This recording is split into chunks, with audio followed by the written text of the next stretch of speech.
Assalamualaikum warahmatullahi wabarakatuh. Nama saya Muhammad Atik Ikhwan bin Abdul Aziz.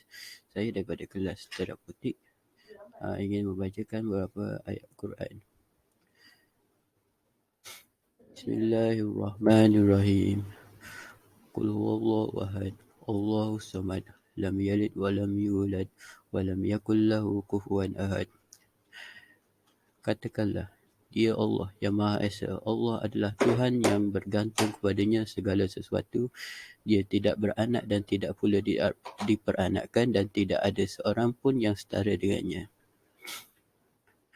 Sebagai ayat ini, yang pertama, Qul huwallahu ahad. Katakanlah, dialah Allah yang Maha Esa.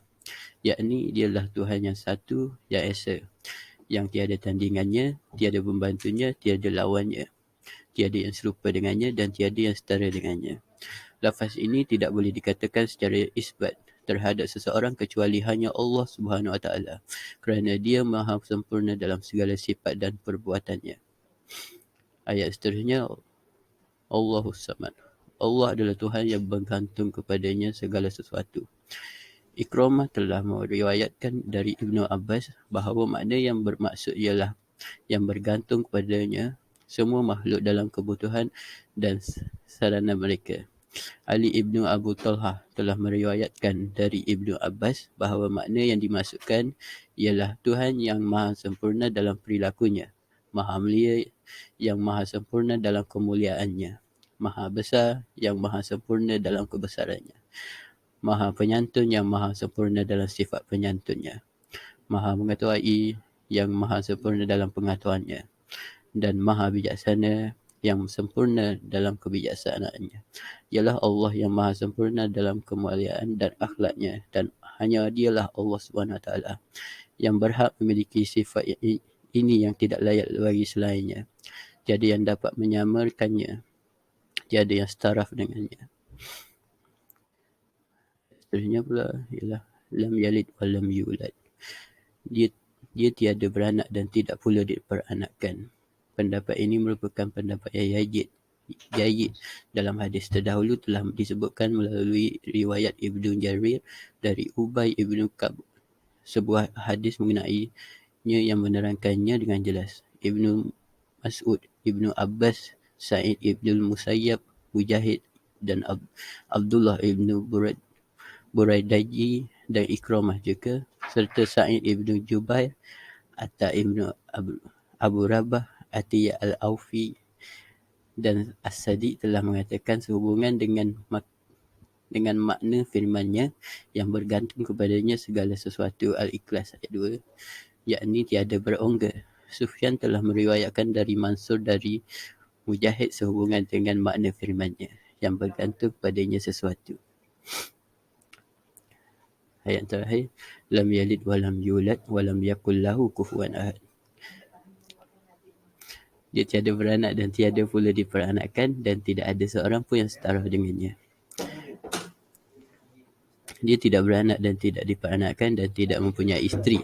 Mujahid mengatakan sehubungan dengan makna firman-Nya, dan tidak ada seorang pun yang setara dengannya, yakni tiada beristeri.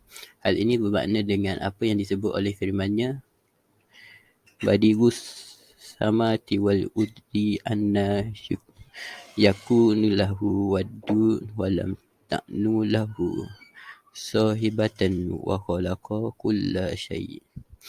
Dia pencipta langit dan bumi, bagaimana dia mempunyai anak padahal dia tidak mempunyai isteri. Dia menciptakan segala sesuatunya. Ayat Al-An ayat 101. Pengajaran ayat ni. Isi pokok surah ini ialah untuk menegaskan kemuliaan tauhid kepada Allah Subhanahu Wa Taala, menolak segala bentuk syirik kepadanya dan menjelaskan bahawa tidak ada sesuatu yang menyamainya. Katakanlah, dialah Allah yang Maha Esa. Allah adalah Rabb yang bergantung kepadanya segala sesuatu. Ayat kefahaman yang seterusnya ialah Sahidallahu annahu la ilaha illa huwal malik wal malaikatu wa ulul ilmi qa'isa bil qisti la ilaha illa huwal azizul hakim. Maksud ayat, Allah menerangkan kepada sekalian makhluknya dengan dalil-dalil dan bukti bahawasanya tiada Tuhan yang berhak disembah melainkan Dia, yang sentiasa mentadbir seluruh alam dengan keadilan. Dan malaikat-malaikat serta orang-orang yang berilmu mengakui dan menegaskan juga yang demikian. Tiada Tuhan yang berhak disembah melainkan Dia yang Maha Kuasa lagi Maha Bijaksana. Sebab nuzul ayat ini diturunkan ialah dalam rukun Islam, kalimat syahadat ini berada pada urutan pertama di dalam Al-Quran. Surah Al-Imran ayat 18 disebutkan bahawa sebab turunnya ayat asbabul, iaitu asbabun nuzul, di mana dua orang ahli kitab yang akhirnya beriman kepada Allah SWT telah bertemu dengan Rasulullah SAW yang mengajarkan kalimat syahadat kepada mereka. Berikut kisahnya pada saat Rasulullah SAW sudah berhijrah dan tinggal di Madinah. Islam berkembang dengan cepat. Banyak orang jahiliah yang kemudian masuk Islam begitu tersentuh dengan dakwah Islam Rasulullah. Nama besar Rasulullah di Madinah dengan cepat dikenal oleh banyak orang. Bahkan dua orang ahli kitab yang berasal daripada negeri Syam sengaja datang ke Madinah untuk bertemu dengan Rasulullah. Kedatangan dua ahli kitab itu kerana penasaran terhadap isi Alkitab yang mereka pelajari, menyebutkan bahawa di kota itu telah datang seorang Nabi akhir zaman. Tentu saja informasi itu membuat keduanya penasaran dan ingin segera membuktikannya. Pengajaran ayat surah Al-Imran ayat ke-18 ialah ayat ini menunjukkan keutamaan orang-orang yang berilmu. Mereka adalah para Nabi dan orang-orang berilmu lainnya dari kalangan orang-orang mukmin. Pengangkatan saksi dari kalangan orang-orang berilmu mengandung tazkiyah dan ta'dil dari Allah Subhanahu Wa Taala dan bahawa mereka merupakan orang-orang yang terpercayai. Ayat seterusnya ialah surah Al-A'la. Bismillahirrahmanirrahim. Sabbihis sama'i rabbikal a'la allazi khalaqa fasawwa wallazi qaddara fahada wallazi akhrajal mar'a faja'alahu wasa'an aqwa. Sucikanlah nama Tuhanmu yang maha tinggi, yang menciptakan dan menyempurnakan penciptaannya, dan yang menentukan kadar masing-masing, dan memberi petunjuk, dan yang menumbuhkan rumput-rumput lalu dijadikannya rumput-rumput kering itu kehitam-hitaman. Sebab asbabun nuzul ayat ini diturunkan ialah perintah Allah untuk bertasbih dengan menyebut namanya. Nabi Muhammad SAW sekali-kali tidak melupakan pada ayat-ayat yang dibacakan kepadanya tentang jalan orang-orang yang berjaya hidupnya dunia dan akhirat. Allah menciptakan, menyempurnakan ciptaannya, menentukan kadar-kadar, memberi petunjuk dan melengkapi keperluan hingga tercapai tujuannya. Pengajaran ayat bagi surah ini ialah surah Al-A'la menerangkan bahawa Allah menciptakan manusia dari benda yang hina kemudian memuliakannya dengan mengajar membaca, menulis dan memberi pengetahuan. Surah yang terakhir, Bismillahirrahmanirrahim. Afara'aitumul ma'a allazi tashrabun antum anzaltumuhu minal muzni am nahnu munzilun. Terjemahan ayat, selain dari itu, perhatikanlah pula kepada air yang kamu minum. Kamukah yang menurunkannya dari awan sebagai hujan atau kami yang menurunkannya?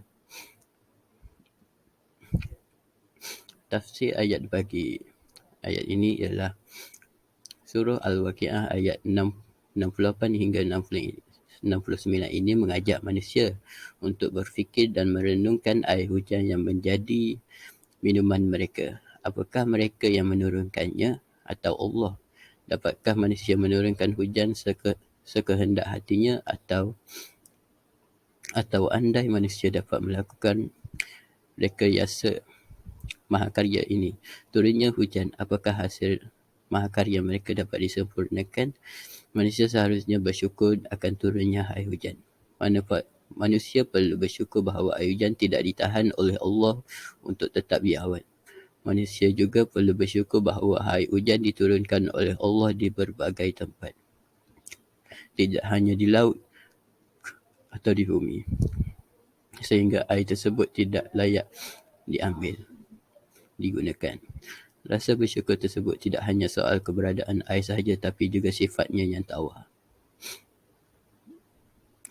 Pengajaran ayat bagi surah Al-Waqi'ah ini adalah kejadian air ini membuktikan Allah Subhanahu Wa Taala menyayangi dan mengasihani hamba-hambanya, bahkan rahmatnya turut dirasai golongan yang mendustakan ayat-ayat Allah Subhanahu Wa Taala. Walaupun ramai yang tidak bersyukur mensyukuri nikmat anugerah Allah, bahkan ingkar kepadanya, Rasulullah SAW mengajar kita bagaimana respon seorang hamba ketika menikmati air yang telah menyegarkan tekad kita daripada kekeringan. Sebagai Ibnu Abu Hatim mengatakan bahawa Nabi SAW berdoa selepas minum air, Alhamdulillahillazi ja'alahu abdan furatan birahmatihi walam